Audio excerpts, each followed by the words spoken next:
પ્રણામ. જય જયેન્દ્ર.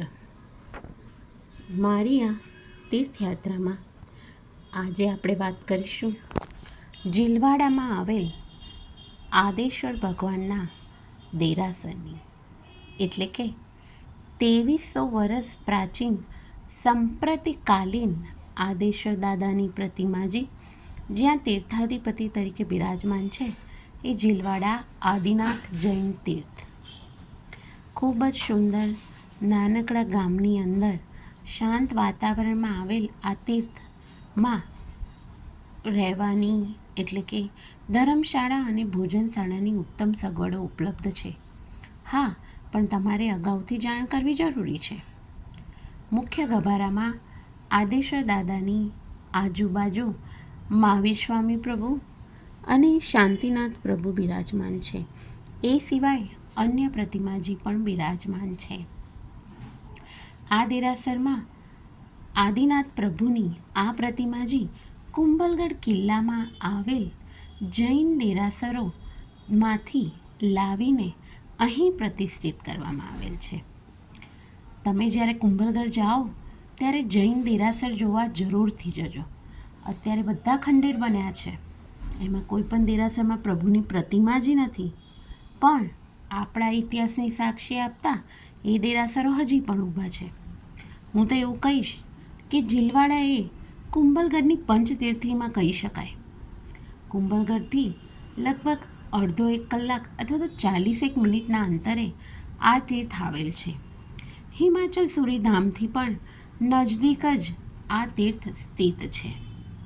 તો ચોક્કસથી આવા સુંદર દેરાસરના દર્શન કરવા જવાનું આપ ભૂલશો નહીં.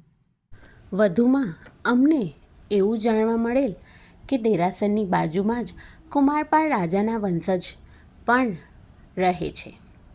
આ એ જ કુમારપાળ રાજાની વાત કરી રહી છું, જેમણે ગુજરાતમાં જૈન ધર્મની પ્રસિદ્ધિમાં પ્રતિષ્ઠામાં ખૂબ જ સુંદર યોગદાન આપેલ. પ્રણામ. પરમાત્મા ભક્તિની મસ્તી નથી જે જીવનમાં, તે જીવનની કોઈ હસ્તી નથી.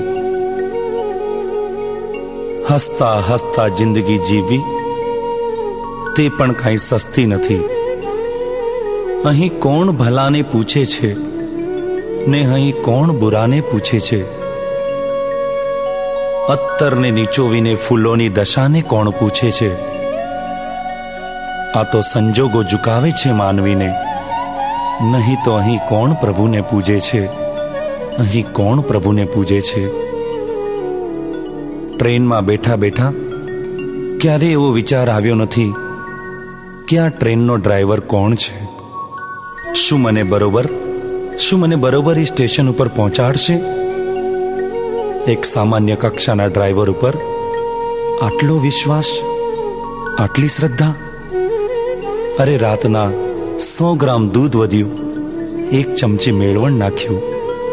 પરોઢીએ ઉઠીને ક્યારેય જોયું નથી કે દહીં જામ્યું કે નહીં.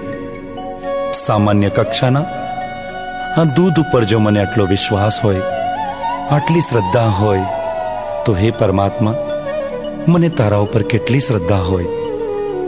3 લોકના નાથ, દીનોના નાથ, હે પરમાત્મા,